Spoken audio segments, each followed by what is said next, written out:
Hello, আবার চলে এসেছি একটা নতুন ভিডিওতে।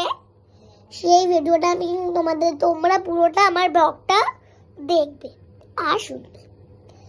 তো আমি এখন হচ্ছে রাত্রিবেলা, আমি এখন বসে বসে একটু খেলছি।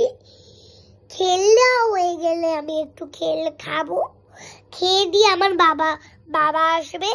বাবা খেতে একটু ফোন দেখে নেবো।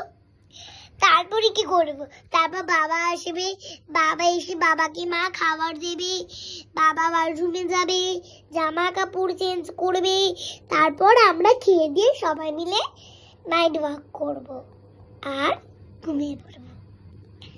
আর বাবা কিন্তু আমাদের আগেই ঘুমিয়ে পড়ে, কারণ হচ্ছে বাবার ঘুম পেয়ে যায়। আবার সকালবেলা বাবা উঠে আমাদেরকে ছাড়তে যায় না, মানে বাইকে করে আমাকে স্কুলে ছাড়তে যায়, তাই তো ওই জন্য বাবা তাড়াতাড়ি শুয়ে পড়ে, না হলে বাবা যে গাড়িতে চালাতে পারবে না। ওই জন্য বাবা শুয়ে পড়ে, আমরা একটু জেকে ফোন করি, তারপর আমি ঘুমিয়ে পড়ি, তারপর আমি ঘুমানো পড়ে মা ঘুমিয়ে পড়ে। মা একটু দেরি করেই ঘুমায়, আমি ঘুমানো পর মা একটু ফোন দেখে, তারপর যদি আমি ঘুমাই, তারপর না ঘুমালে মা ওদিক ফিরে ঘুমিয়ে পড়ে। তো এখন আমি একটু খেলে নিই, আবার পরের ভিডিওতে দেখা হচ্ছে।